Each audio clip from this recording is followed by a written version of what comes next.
Oke, kembali lagi di channel kita Bintang Kuning. Jadi hari ini kita didatangi salah satu tamu istimewa dari salah satu aktivis yang ada di Maluku Utara.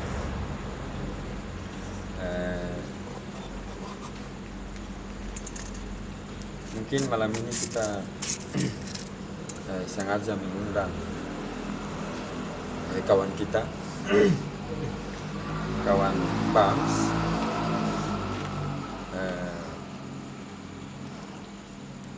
Kawan Bams ini, beliau adalah salah satu senior saya ketika saya terjun dalam dunia aktivis. Saya bertemu dengan beliau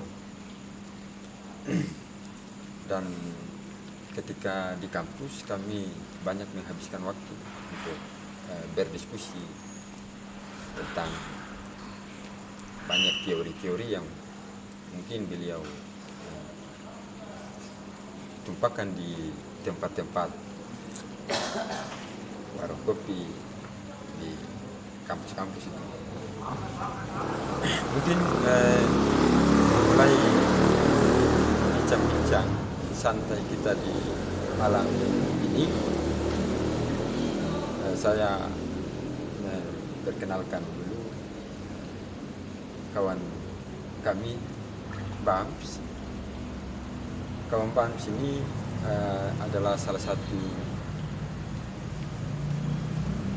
aktivis dari organisasi Samurai Maluku Utara, dan di tahun, kalau tidak salah di tahun 2019 ya, 2019-2020 kawan Bams pernah menjabat sebagai sekretaris jenderal Samurai Maluku Utara, kalau tidak salah ya. Selain itu juga setelah selesai masa periode, beliau mencoba membentuk sebuah komunitas yang bernama Komunitas Literasi Loga-Loga, kalau tidak salah penelitiannya. Mungkin saya ingin tanyakan sedikit tentang motivasi awal kawan Bams mendirikan itu komunitas Loga-Loga. Apa yang latar belakangi sehingga kawan Bams membentuk komunitas? Ya, jadi motivasi awalnya literasi Loga-Loga itu berangkat dari situasi anak-anak di kampung, terutama di tingkat pelajar SD, kemudian SMP, SMA, itu terkesannya program belajar di waktu-waktu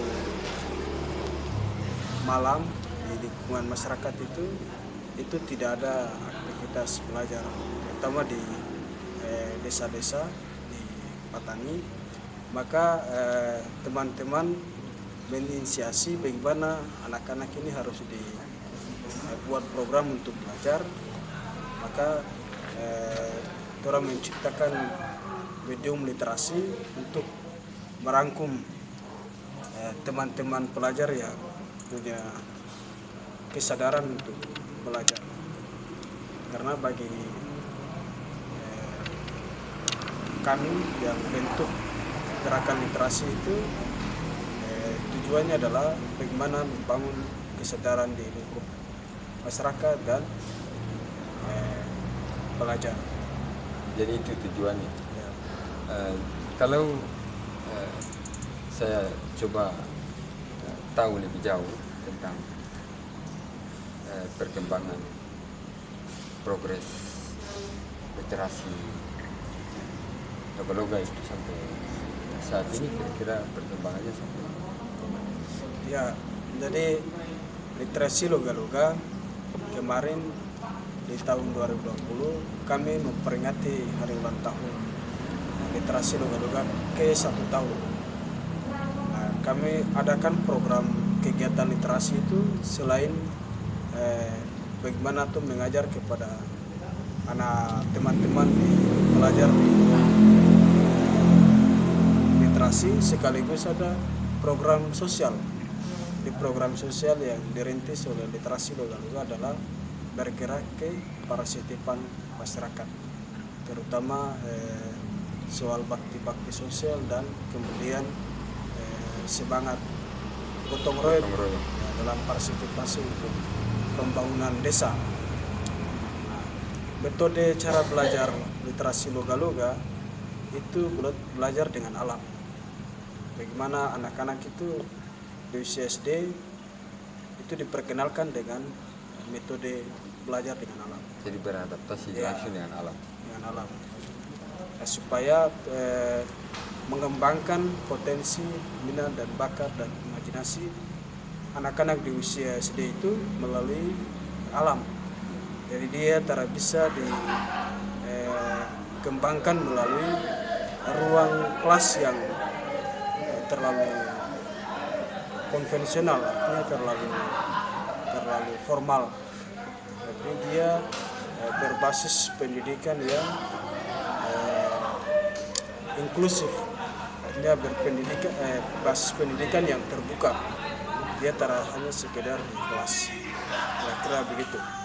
Dia tidak hanya tertutup dalam ruang, tapi dia harus terbuka. Saat ini kan kita lihat begitu masifnya perkembangan sains dan teknologi. Tentunya dengan masifnya perkembangan itu kita juga harus ada misalnya harus punya ini apa yang kita pikirkan itu bagaimana agar generasi kita bisa menyesuaikan dengan perkembangan sains dan teknologi hari ini. Itu kira-kira dalam pandangan kawan Bang itu. Ya, jadi di abad ke-21 ini ada perubahan teknologi dan informasi itu semakin maju, dan tantangan kita adalah bagaimana membangun mentalitas dan cara berpikir generasi di saat bersamaan dengan perubahan teknologi dan informasi. Nah, dalam konteks lokal itu perkembangan teknologi dan informasi ini sesuatu hal yang baru, terutama di pelosok desa atau di Halmahera. Maka bagaimana cara mengalihkan konsentrasi generasi di dunia belajar, karena dengan hal yang baru yang bersifat informasi dan teknologi, generasi di setiap desa itu cenderung menghabiskan waktu itu ke dunia-dunia yang bersifat merugikan sekali dari sisi dari sisi bagaimana orang itu lupa belajar, kemudian dari sisi bagaimana mental itu tidak terbentuk. Dengan sendirinya terkesannya orang adalah generasi yang konsumtif, serba ikutan perkembangan tanpa dibimbing dan tanpa dibentuk mentalnya dan cara berpikirnya. Maka cara berpikir dan cara membangun mental itu dia harus punya medium yang literasi, kira-kira begitu. Oh, begitu.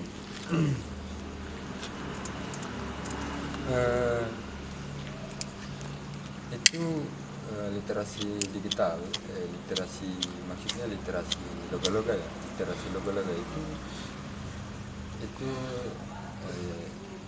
khususnya hanya untuk pelajar di tingkat SMA saja, atau dia terbuka baik itu mahasiswa,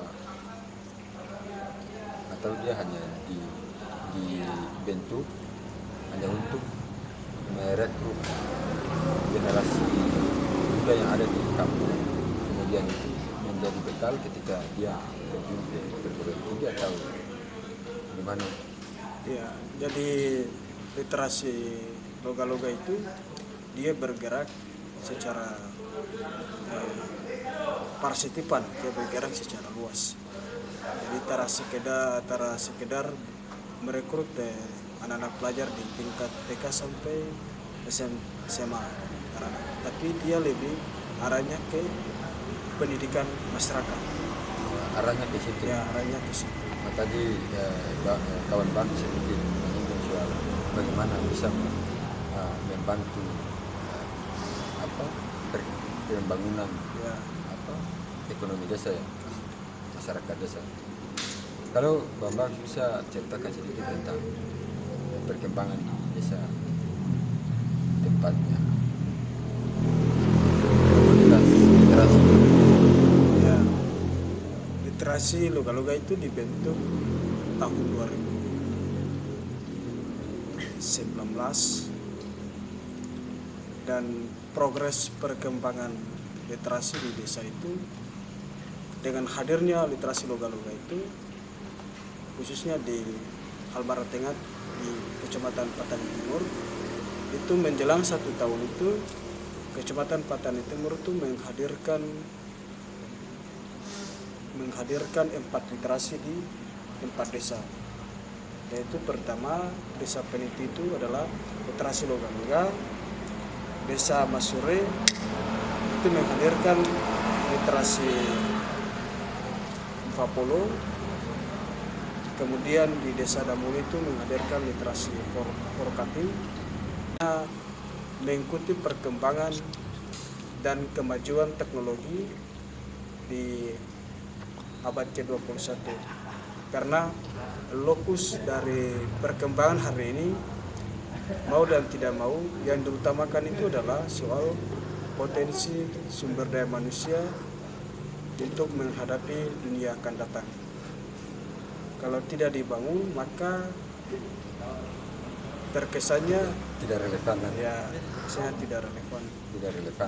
atau terkesannya tergilas dengan perkembangan teknologi dan informasi hari ini. Tentunya kan dengan begitu masifnya perkembangan saja teknologi hari ini kan dia tidak hanya membawa dampak positif tapi juga dampak negatifnya juga ya.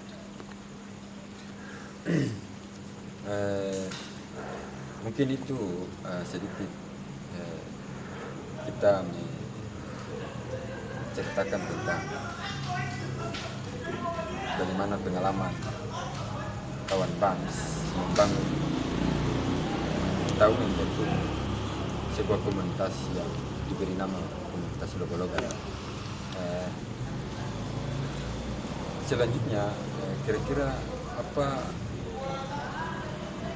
bagaimana pencermatan kawan Bang melihat gerakan mahasiswa di abad 21 ini? Ya, gerakan mahasiswa di abad ke-21 ini dia mengalami disorientasi, artinya kehilangan arah. Kehilangan arah. Ya, karena Itu maksudnya gimana itu ya kehilangan arahnya? maksudnya yang kehilangan arah itu adalah tidak ada kesadaran di level bawah, kesadaran di level masyarakat. Kemudian tidak ada kesadaran di level guru dan lain-lain. Nah, yang kita lihat soal gerakan mahasiswa di abad ke-21 khususnya di Maluku Utara itu hanya sebatas gerakan yang bersifat lingkup mahasiswa.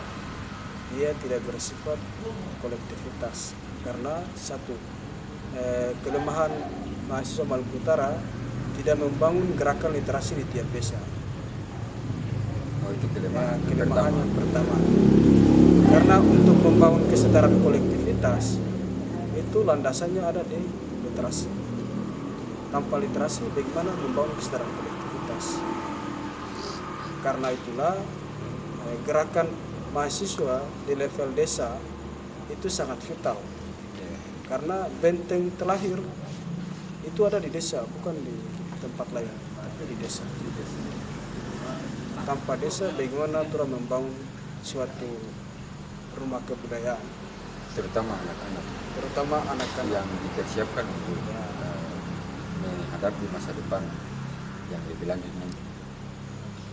Makanya kesadaran itu harus dibentuk dan dipupuk sejak mulai dari SD. Lewat apa? Lewat metode gerakan literasi. Nah, tanpa itu bagaimana cara membangun kesadaran? Kesadaran mahasiswa di abad ke-21 itu dia hanya sebatas pada lingkup kampus. Dia tidak menyebar sampai ke tiap desa. Maka problem gerakan mahasiswa itu adalah persoalan bagaimana mahasiswa itu mengimplementasikan seluruh aspek ilmu pengetahuan yang dia belajar itu. Justru yang ada, mahasiswa itu teralinasi dengan kampungnya sendiri. Begitu. Ya, dia tidak mampu mengadaptasi dengan lingkungan yang ada di sekitarnya. Padahal dari sisi tanggung jawab mahasiswa itu dia harus mengaktualisasi seluruh potensi intelektual yang dia miliki di lingkungan masyarakat. Bagaimana membangun masyarakat yang memiliki suasana iklim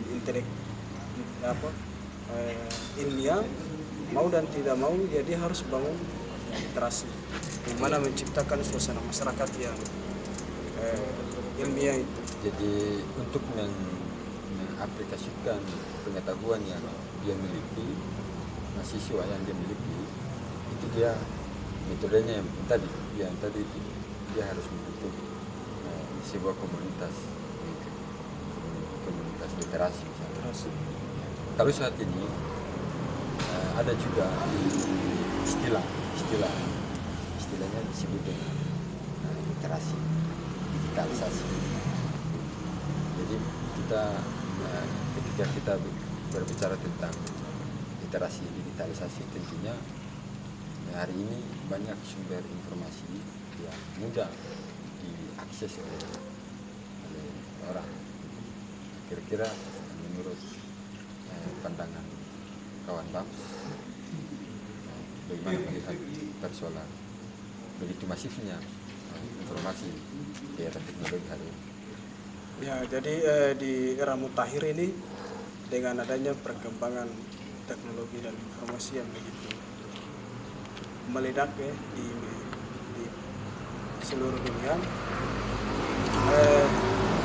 dengan adanya teknologi ini akses jaringan di setiap desa itu mulai terhubung.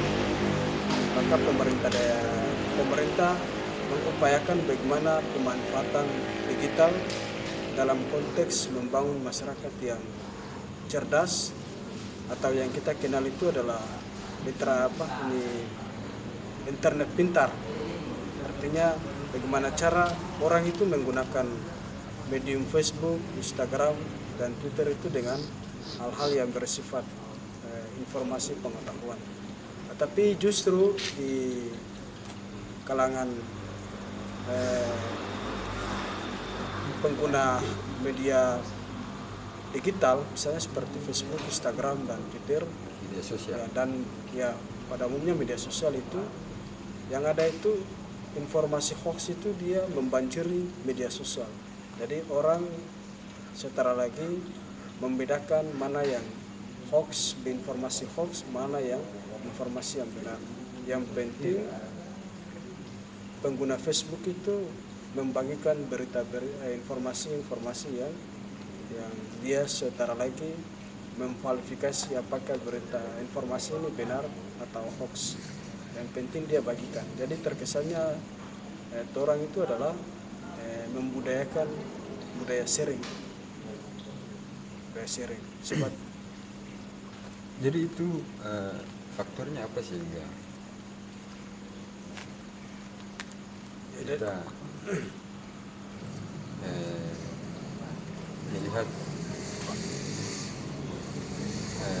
melihat begitu masifnya generasi kita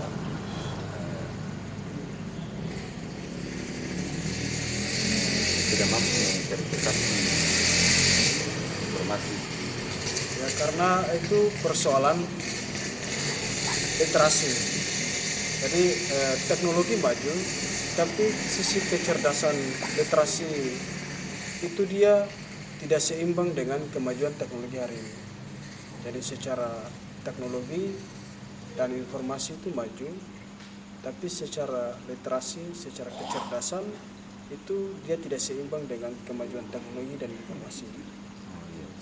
Ya, makanya yang dibutuhkan itu adalah bagaimana program pemerintah bersinergi dengan masyarakat khalayak umum untuk mensosialisasikan betapa bahayanya hoax yang meledak di media sosial. Apalagi itu berhubungan dengan kepentingan-kepentingan politik